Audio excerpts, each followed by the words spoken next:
If you can't achieve what you want to, you laugh at the people who fail at achieving the same thing to give you that relief. Like, it's actually, you want to feel better because you are not the only one who didn't reach there, right? So if somebody, so we have a fear of people judging us, right? Now it's a two-way thing, because they may be, if you're actually out of the house, it's maybe nobody makes fun of it, but you've created that in you. That's the conditioning that, every action, every reaction is something we have learned, and there are versions of reactions, and we know all of them. So when we think of a situation, we can think of all the possible outcomes or reactions from other people, but it's not much about other people. It's imagining other people thinking or feeling that way, and how that makes us feel is the key here. It's not about how other people are really talking about it, it's how we feel about it. And because feelings are emotions, money became emotions. So, our safety, our security, our respect, our identity, all these has a certain value of exchange attached to it. And that is money.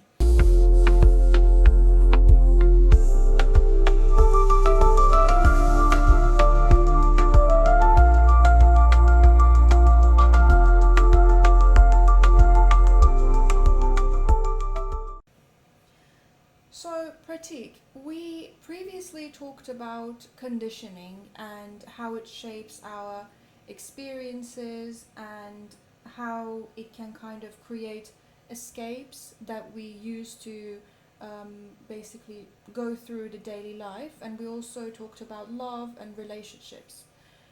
Today, we want to talk about money. What is money really? Very interesting question, and I think we need to really find the origin of money. Where did it all start? And when we understand that, we will then be able to interpret the today's definition of money and the whole process of the evolution of money, right? So, history says that there had been times where there was no money, the money didn't exist. And when I say money didn't exist, I'm not talking about the currency. But before the currency started, there were gold coins or silver coins or bronze coins. But ages ago, what happened is, when humans started to farm, we all used to farm different things. When I say we, it's like the humans. So if I have, done a crop for rice grains, for example, there are other people who has, planted wheat or vegetables. Some had buffaloes or cows. And what we used to do is, instead of everyone growing everything or producing everything, they all shared what they would like to, they would be producing. And then they would exchange the item. So if I've done something, I'll give it to the person who's, so if I've got rice, I'll give some of the rice in return and in exchange of the wheat grains, or millet, or some vegetables, or with milk. So my rice was my tool which I was using for exchange. But then the physical world or the material world started evolving, right? So there are different types of products and services were out there, and it wasn't really possible because, sometimes I might have so much of rice that despite having a lot of the things I wanted, because before people used to exchange for survival, their necessities, right? Because other things didn't exist. So they would then keep those things. And what happened is that if someone doesn't have something to exchange for, where would they get rice? So over time, this exchange system was evolved into the coins or the gold coins. So if I have this much rice, I would give it to the king or something, and they would then give you the coins equivalent to the value of the rice. And then you start exchange in the gold coin. So you don't have to go everywhere with your rice or whatever you've created or you have. Instead, you just carry those coins. And with those coins, then the delivery thing can happen later. But then, nowadays, if you think the exchange, so basically the currency or the coin, what it interpreted is a value for exchanging, right? It's a value for exchange. So what we do today, how do we apply that today?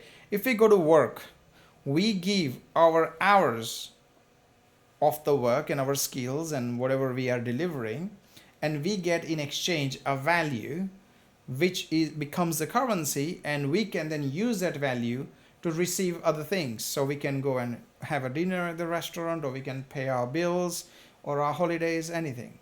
So that is the value. That is what essentially the money is. A tool which allows us to exchange the values. Yes, very true. And how did money went from being a tool of exchange to becoming a part of our identity? So again, we need to go to the history of this. So when we were evolved as humans and we were traveling in tribes, I'm gonna cover multiple aspects of money into this question. So there was one person who, also one thing also to understand is that all of us didn't get evolved or got the ability to think same level at the same time. It was a process, right? So amongst the group of, let's say, 50 to 100 people, there was one person who had more thinking power, whose cognitive ability was developed more than the others, and he was strong. So he became the leader. People chose him to be the leader. So then he can think more proactively for the safety and survival of this tribe, of this group.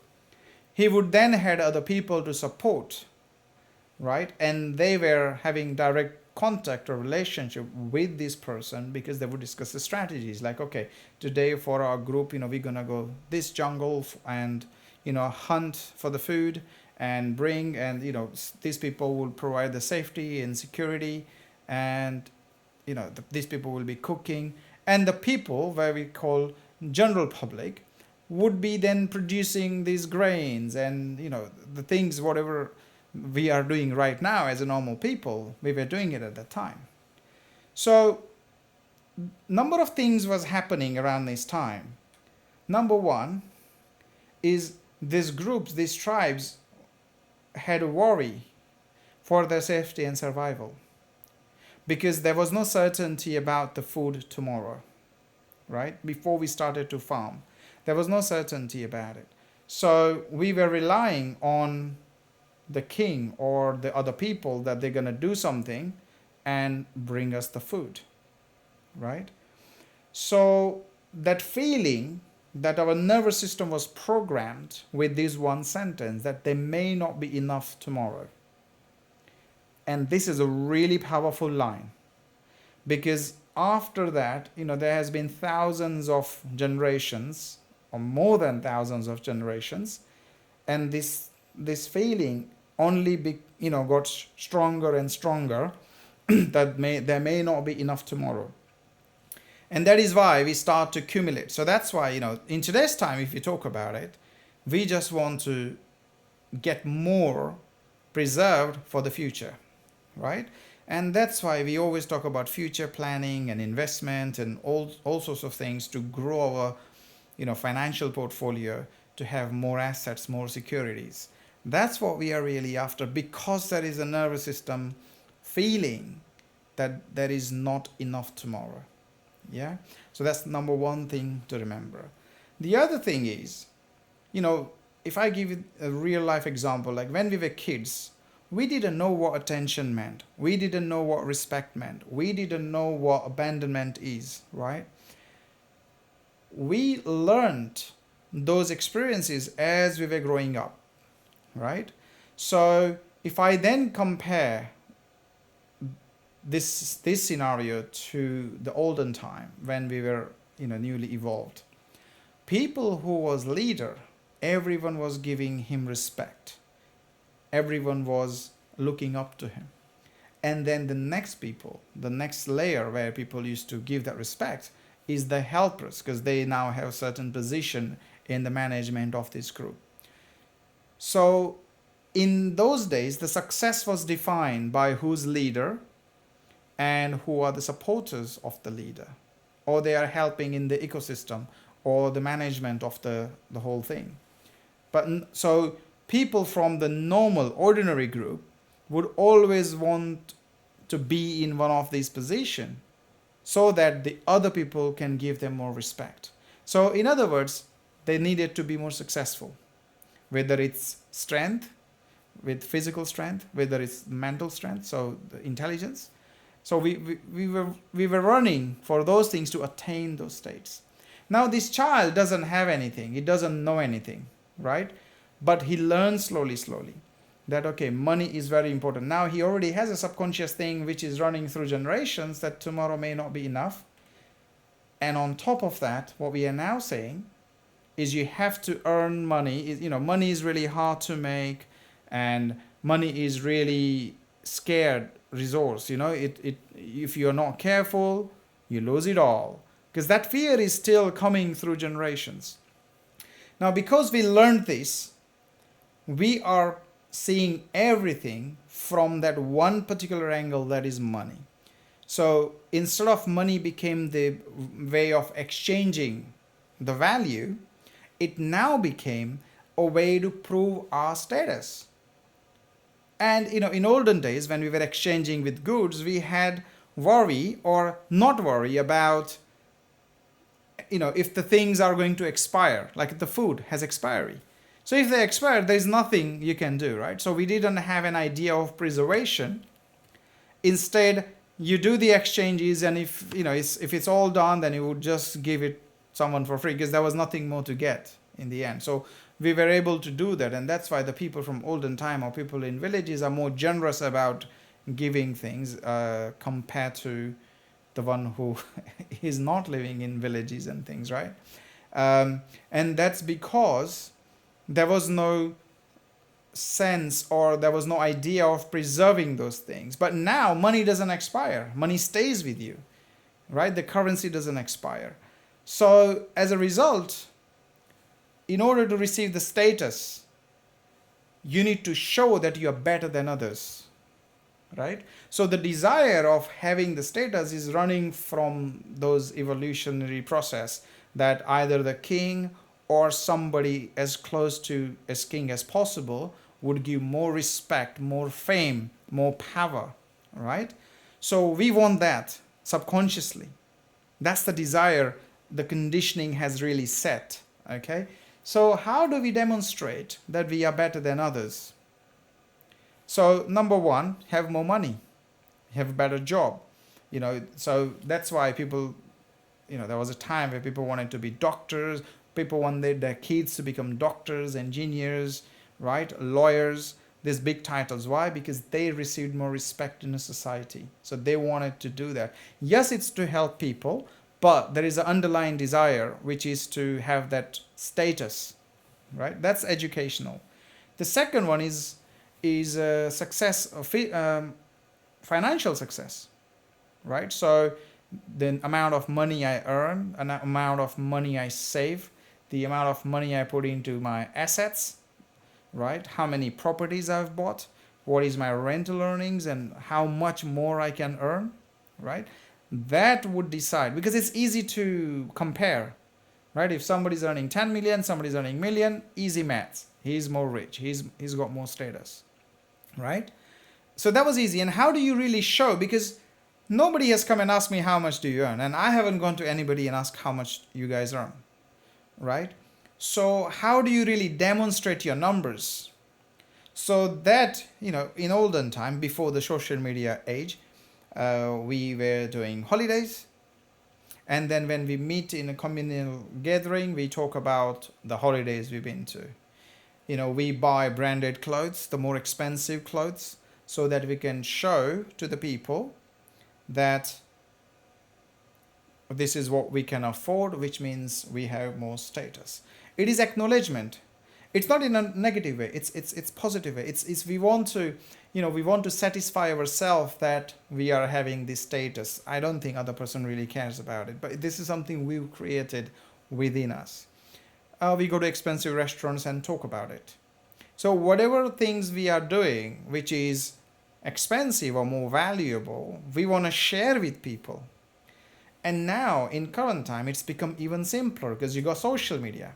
As soon as you wake up in the morning and open your social media, there'll be people on holidays going on a cafe and taking picture of themselves, picture of the food, the dish which is being served, and we show it. Why? Because that represents our financial success. Why? Because we have status and we have that unconscious desire to receive that respect, to receive that fame. So this is how, and because to attain all that, the tool to exchange these values was just one: money. And that is why money got so much important, but it's not the money, it's the value for exchange. Thank you for explaining that in so much detail, and it's definitely relatable. And why do you think that money so is such an emotional subject for some people? The reason for money to be emotional, I think, let's understand it this way. If the money is a tool to exchange values, right? And the values can be transferred. I mean, depending on what activity we are trying to exchange, right? That's where money is always going to be there. For example, we live in a house, we either have a mortgage to pay or rent to pay. In order to pay them, for us to remain where we are, there is a maintenance value we gotta be paying, right? And that is money, is what we use. Now imagine you didn't have money and you ended up not being able to pay your landlord or the mortgage company. They're going to kick you out of the property. Now that is then attached with the defamation, because now people will talk about it. Oh my God, because the thing is, we are perceived like people are there. The people would take opportunity to criticize you, that you were not smart enough to look after your ins and outs. But they're not getting joy because they're criticizing you. But they are getting this joy because they have a mechanism to do this, to hide what they are trying to achieve. Because remember, we are all in the race, right? Everybody is in a race of success and money, because that safety and survival is dependent on the money. So we are all running for it from conditioned self, okay? So if we are all running for it, and if we can't run enough, we need some sort of relief. We spoke about the escapes we go through, right? But this is also one of the escape. Like if you can't achieve what you want to, you laugh at the people who fail at achieving the same thing to give you that relief. Like it's actually, you want to feel better because you are not the only one who didn't reach there, right? So we have a fear of people judging us, right? Now it's a two-way thing, because they may be, if you're actually out of the house, it's maybe nobody makes fun of it, but you've created that in you. That's the conditioning that, every action, every reaction is something we have learned, and there are versions of reactions, and we know all of them. So when we think of a situation, we can think of all the possible outcomes or reactions from other people, but it's not much about other people. It's imagining other people thinking or feeling that way, and how that makes us feel is the key here. It's not about how other people are really talking about it. It's how we feel about it.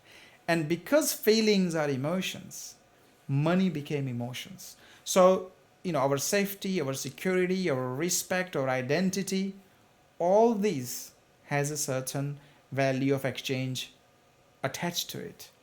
And that is money. And hence, money is emotional for a lot of people.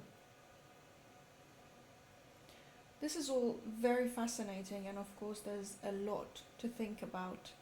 And why does money never feel enough for some people, even when they have more than they had before? See, feeling enough, already said feeling enough, right? Now, emotions are non-physical thing, right? We can't touch it. It's intangible thing. If something is intangible and it's an emotional reaction that not enough, we cannot really put particular number to change that feeling, because the not enough is a state, is an emotional state, right? And in order to change that emotional state,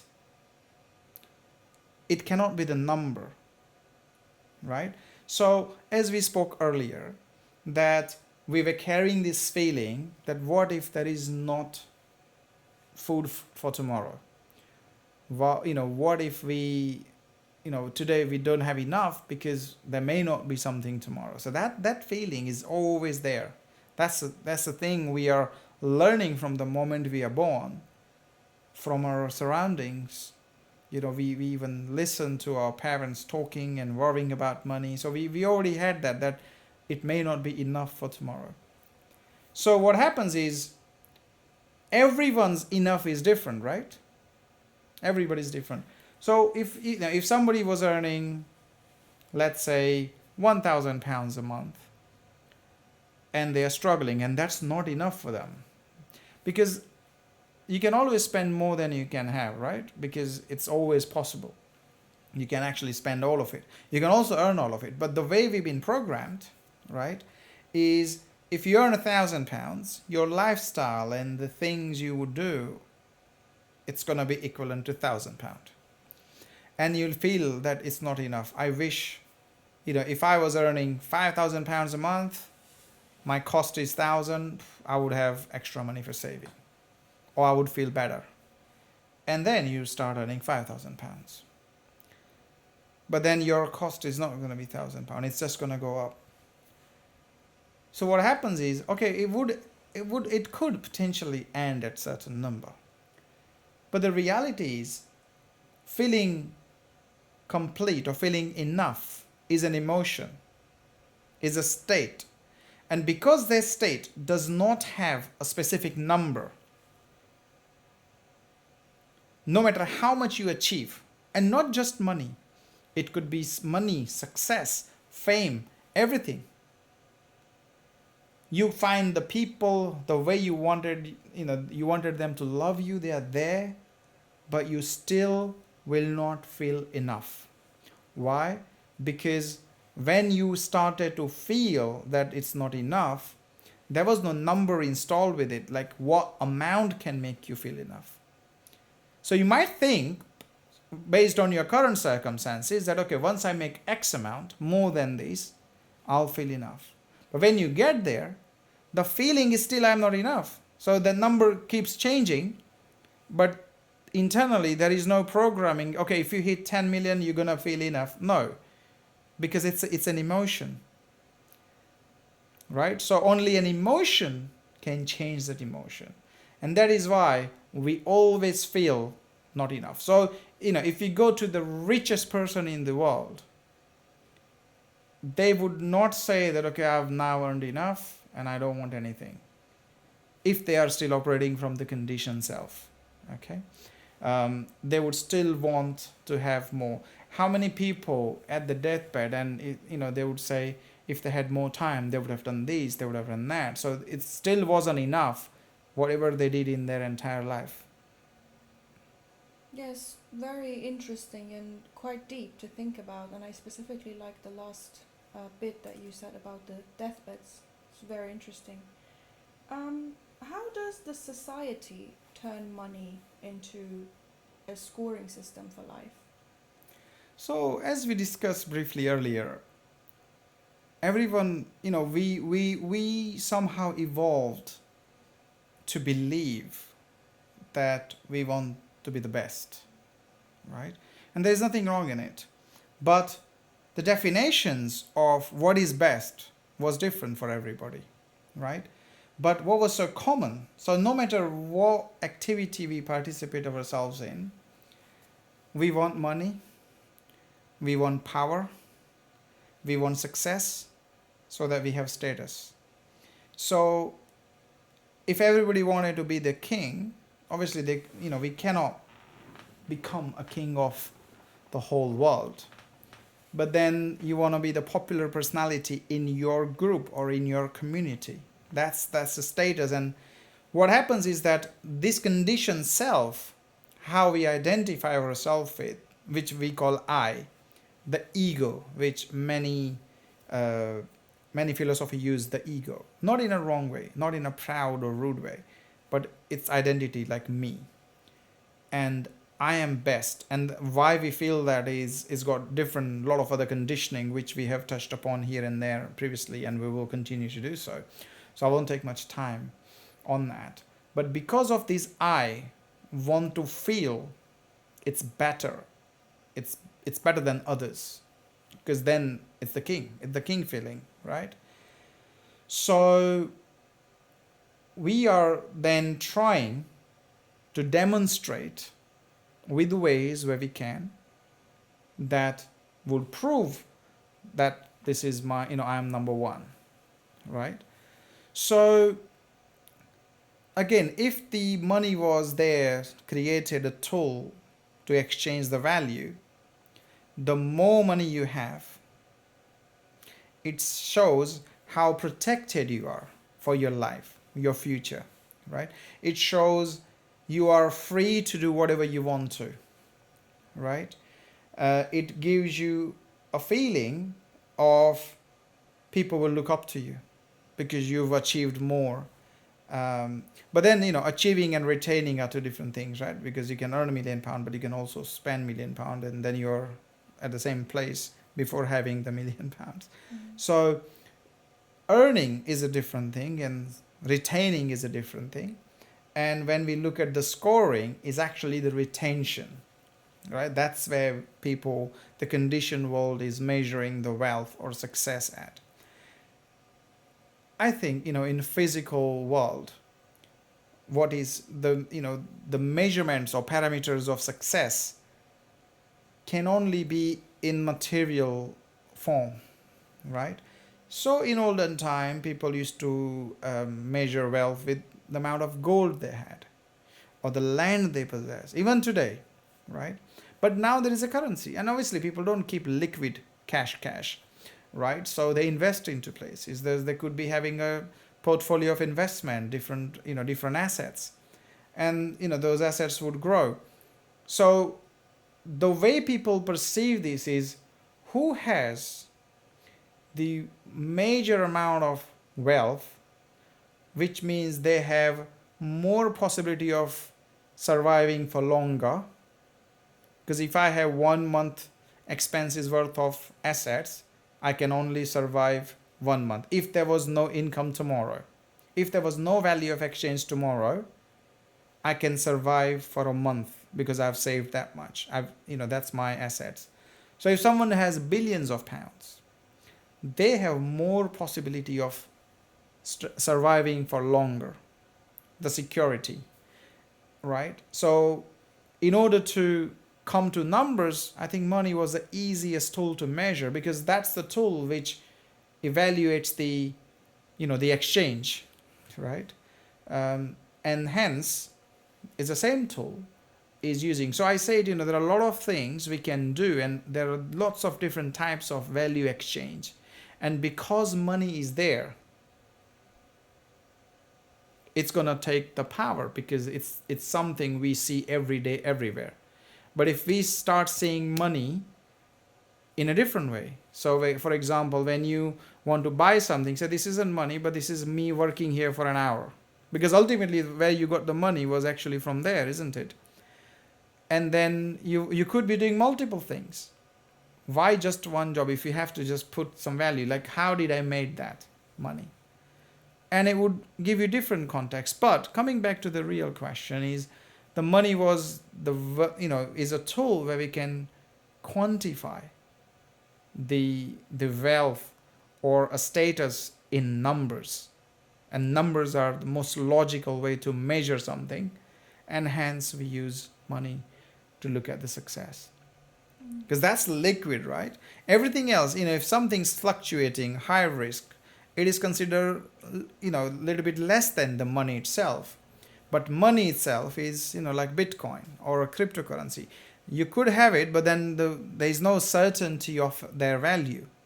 So if one had, £1,000,000 worth of Bitcoin and £1,000,000 worth of gold, automatically people will be considering that, okay, the person with the gold has got more value than the cryptocurrency because of the uncertainty. Again, that's where we are also looking at the safety and, the security situation. Yes, very fascinating, very interesting. Now, if we want to go back to the Dhrasti Lens, what is scarcity and what is abundance through Dhrasti Lens? So scarcity is the feeling that you don't have enough or you're not enough. Okay, and we can elaborate this a bit more. When we say we don't have enough, means we don't have enough for today, or we don't have enough for even tomorrow. Like we might have something for today, but there we are driving our actions through basis of fear, insecurities, and we've accepted our, we believe that we don't have what it takes to call myself normal. That is the scarcity. It's the other word is lack, that we don't have enough. That lack is scarcity. Whereas the abundance means you already have everything that you ever needed. That is abundance. It's a wholeness. It's completeness, right? So scarcity teaches you there is something you need to get from somewhere to complete you. Whereas abundance is by default is whole. And that's what Dhrasti Lens teaches, or Dhrasti method teaches. And that makes absolute sense. And how does the conditioned self experience money, whether it's incoming or outgoing? And how is it different from the experience from the real self through Dhrasti method? Okay. So, as we discussed earlier, money is a tool for exchanging value, right? And because our conditioned self has the desires to achieve something, whether it's money, whether it's success, whether it's safety, security, whether it's status, whether it's fame, whether it's respect, whether I matter, we want to shout out I matter. There are different ways of attaining that, but because in every aspect of it, we need value exchange, and the money is playing that role. So money is related everywhere. So we go to work and we receive money. When we receive money, we feel good, a little bit relaxed. Now we have covered this much money to pay for our expenses, our bills. But when we are paying out, what we do is when we want to receive money, we are open to it, right? We are always open to receive more money, right? I mean, everybody, and it's not wrong. I'm not criticizing that behavior. What I'm saying is, if I'm earning my 9 to 5 full-time job and I'm earning X amount, and if somebody comes to me and say, oh, by the way, you've got this free time, if you do this, you can make this extra money. We're always open to it. When we want to spend money, we are complete opposite, isn't it? So, we go for shopping and we look at the prices. We go for a restaurant, we look at the prices. Whenever we have to spend money, we always search a lot more and see, can we get it cheaper? Can we get a discount? Or can we do this? We learned this whole bargaining, methods came out as a result that we don't want to, give it away. So we want to receive more, but we don't want to. Why? We want to retain it for tomorrow, right? That is our experience. So when we are open to receive but short to spend, so there are two opposite reactions to it. Because for the good reason that we want to keep it from the conditional self. When we look at real self, the experience is very, very different with money, because everything that conditioned self makes you chase externally, for which you need this money, the real self is already whole, it's already complete, it's already abundant.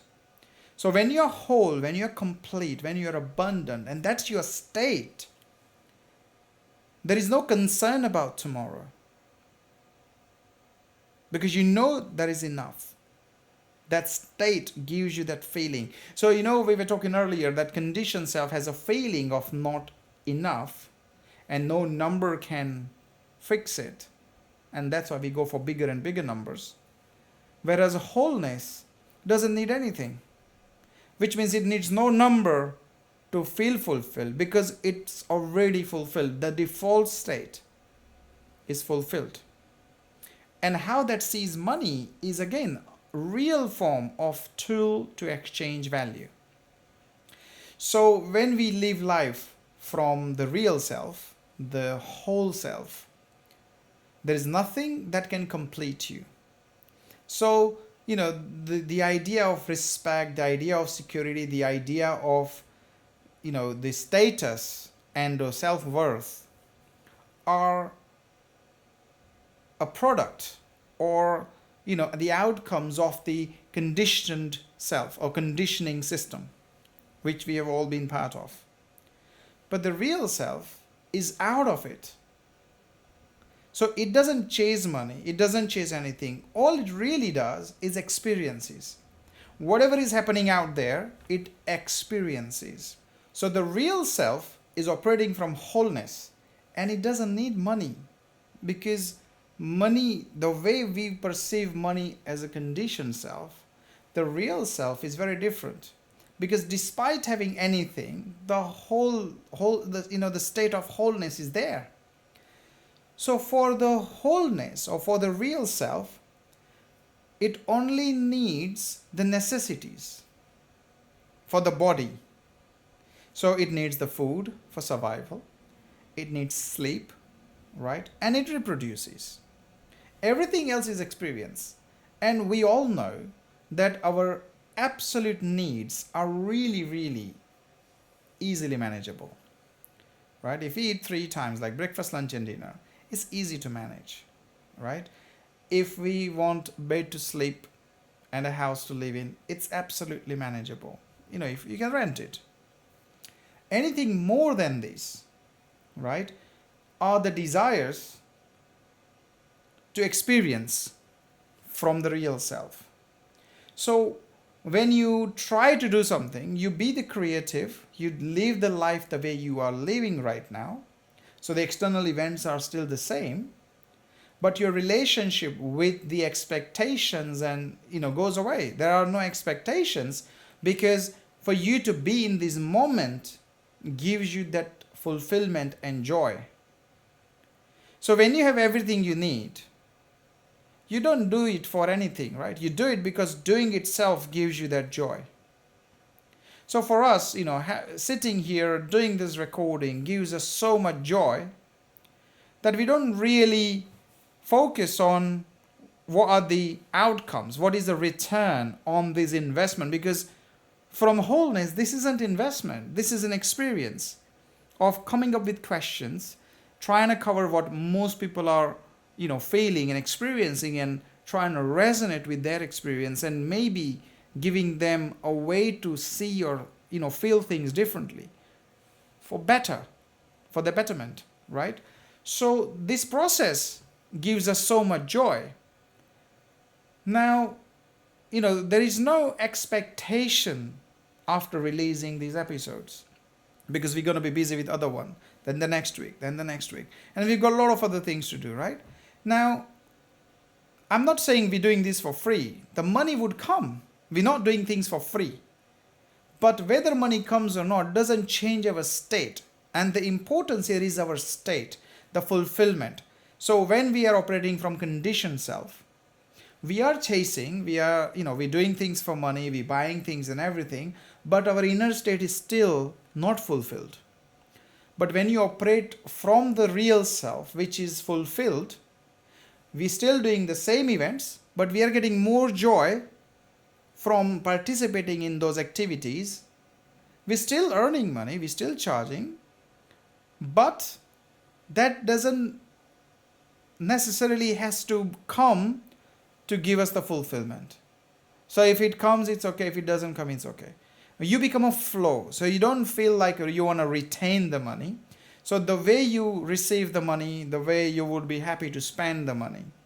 When I say spend, don't just deliberately go and spend, but you will ease yourself. So you know, wherever you are, if you wanted something, you go for convenience. You're like, okay, this is convenient. How much it is, you just pay. You wouldn't even ask how much it is. Yeah, you just pay. You know, take an example of breathing. We breathe in the air and we breathe out the air. We never even think whether there will be air tomorrow or not, do we? No. So, you know, the money, if you feel like that flows, so the money comes in for a purpose, and when you see that purpose, you let it out, you create that flow and experience the flow from the true self, from the whole self. And that changes the experience, because idea isn't about not earning money or earn money. The idea is you do your activity, whether the money comes or not shouldn't affect your inner state. That's the real way of experiencing life, because you don't become attached to the outcome. So you don't become sad, you don't become worried, you don't become jealous, you don't become, you don't criticize others, because you're already whole.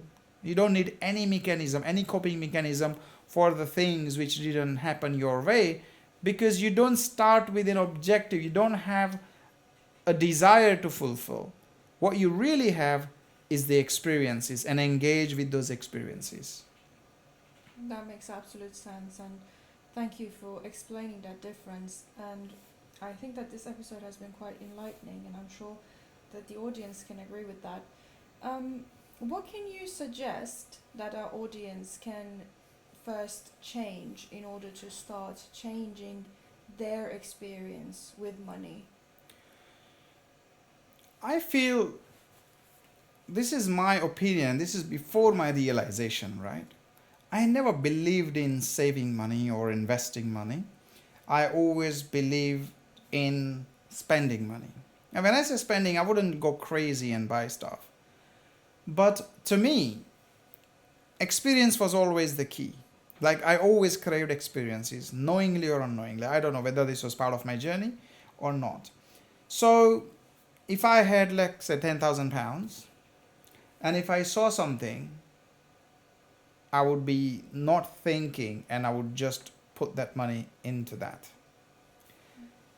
Because the way I see is like, okay, I have no money right now, and I spend £5,000 a month for my bills and my necessary stuff, right? And if I made £1,000,000, I may have increased from 5,000 to 10,000, but then I want to secure my future. So what I did is I've invested remaining money somewhere, so that generates extra income, and I'm spending that money. And I'm not saying this is right or wrong. I'm not giving any financial advice. I'm talking about the inner experience. So you had nothing and you were living your life. Now you have lots of financial abundance, which you have invested, and you have, put in a bank deposit or fixed deposit or something. But you never spend that money. And somehow, it went on for 30, 40 another years, and I died, for example. So my life experience was only what I spent, isn't it? Because the others, remaining funds, was before belonged to someone else, and now it's gonna go to someone else, right? I never experienced it. So my definition of wealth, this is really crazy, is what you are spending is what you're really experiencing, isn't it? So I'm not saying you should spend everything, but what I'm saying is, when you start living from the observer state, or the real self, or the Dhrasti Lens, you operate from wholeness. You don't need anything to complete you. So if you want to experience something, you need to feel, and it will come automatic, that whatever you're going to spend out, it's always going to come. It's like every time you exhale your breath, you know that next moment you'll be breathing in, right? But would you just keep breathing in, and not exhale at all? Is it possible? No. Do you ever worry the air's going to run out? Even if it did, can you store it? No. And the olden time, the value exchange, I said the things used to expire. Do you think people at that time were they had the scarcity mindset, but it wasn't as intense as what we have today, right?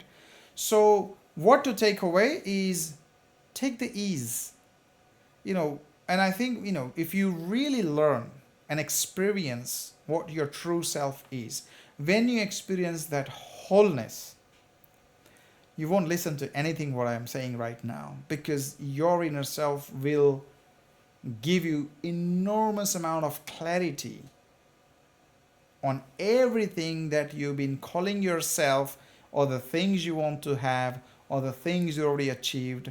Everything, you will have your own experience about those things from the true self. It's like you lived your entire life with green color sunglasses, and you believed so strongly that the world is green, and then one day you removed your glasses and saw the real color world, and at first it's scary because you wanted to believe that what you've been living was truth. So you want to believe that no, this was not the glasses. Now I've put on glasses and things are not green. So it's a process. It's called integration. But when you see it, I'm like, this is actually true, because now you can see, that person sees everything red because he's got red glasses. The other person sees everything is blue because he's wearing blue glasses. These different colors are actually different conditioning. So what to do from today? Take things easy and try to think that what you really want, is it something your true self wants, or is it something you want to prove yourself to someone else? Is it really your desire, or it's conditioned desire, right? Is it really going to give you fulfillment? Because everybody is really chasing fulfillment, right? And as we grow up, we learn that we need to feel fulfilled, right? But we learned it after we learned that the fulfillment is externally, and we are not complete. We are lacking something. And what fulfills us is external. And how that happened? Because of the scarcity, and what if it's not tomorrow, and what we were living the life at that time. So that what is introduced, and that was a really good part that happened, because that allowed us to create what we have created today. But now we have reached the stage where we could all start living the life from the true self and calling what we have created as an experience. And I always see this dream, how the world would be when every single human lives from the wholeness and not from scarcity. It's going to be a beautiful world.